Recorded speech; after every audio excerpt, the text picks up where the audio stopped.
له في رحلة المعراج قال صلى الله عليه وسلم: ثم رأيت رجالا لهم مشافر كمشافر الإبل.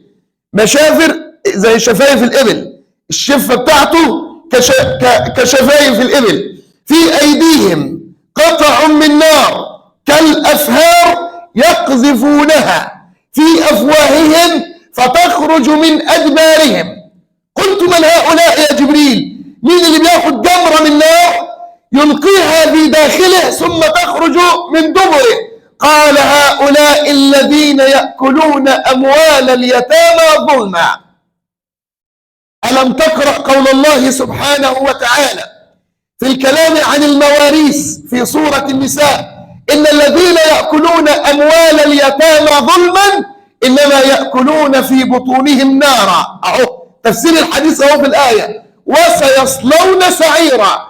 يعني اللي بيعملوا ده في الدنيا، أما العقاب يوم القيامة عقاب شديد وعقاب أليم.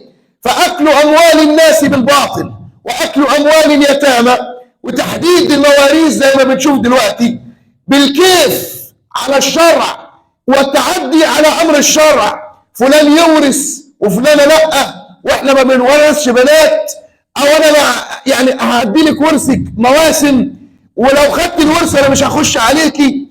أو مثلا أخوه صغير وأبوه مات فيفضل عايش طول المدة ديت لغاية لما الابن يكبر ويوصل مثلا سن الرشد، وبعد كده يقول له أنا صرفت عليك كذا وكذا وكذا وكذا، ويفضل ياكل من ماله.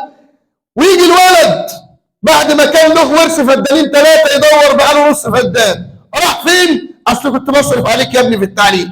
كل ده من أكل أموال الميراث وأكل أموال اليتامى ظلما، يأكلون في بطونهم نارا يوم القيامة.